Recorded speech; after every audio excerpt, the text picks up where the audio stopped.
I'm Antonia Laino, and I'm one of the lead authors on the paper we're discussing, Iris Pigmented Lesions as a Marker of Cutaneous Melanoma Risk, an Australian case control study.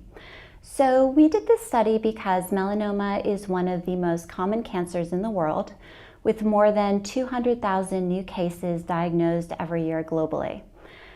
In Australia and New Zealand, we have the highest rates of melanoma, and it is the most common cancer diagnosed in people under 40. We know that early detection and treatment of melanoma is very important for improving prognosis. So it's really important that people who are at higher risk of melanoma get regular skin checks. We have established that having a lot of moles on the skin is a risk factor for melanoma. We also know that iris pigmented lesions, which are these brown spots that can be found on the colored part of the eye, are common in the European population. So we asked the question, are iris pigmented lesions related to cutaneous melanoma? This study was funded by the National Health and Medical Research Council. We selected 1,117 participants from case control studies across Queensland. And with those participants, we took photos of their eyes with a digital camera. We took saliva samples for DNA analysis.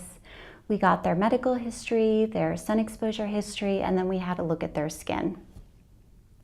With the eye photos, we had a team of researchers that looked at the eye photos and counted the number of iris pigmented lesions.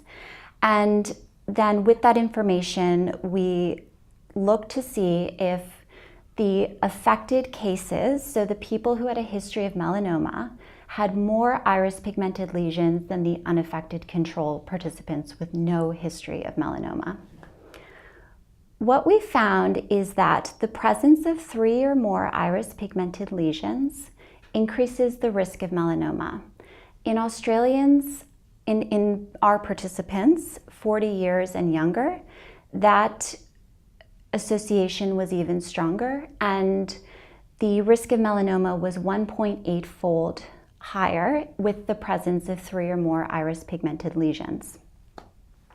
And that's on top of risk from other phenotypic factors such as having fair skin or a lot of moles. So to put this into perspective, a person with red hair has a 4 to 5-fold increased risk of melanoma.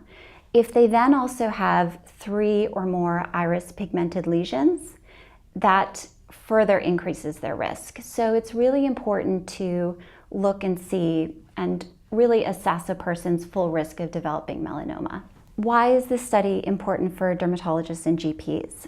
Well, doctors already look at patients to identify those who are at increased risk of melanoma. And we already have some well-established risk factors such as red hair, fair freckled skin, and having many moles on the skin. Now that we know that having a lot of these iris pigmented lesions also increases melanoma risk, we're hoping that doctors are going to start looking at patients' eyes to help identify those people who are at greater risk of melanoma and need to get regular skin checks.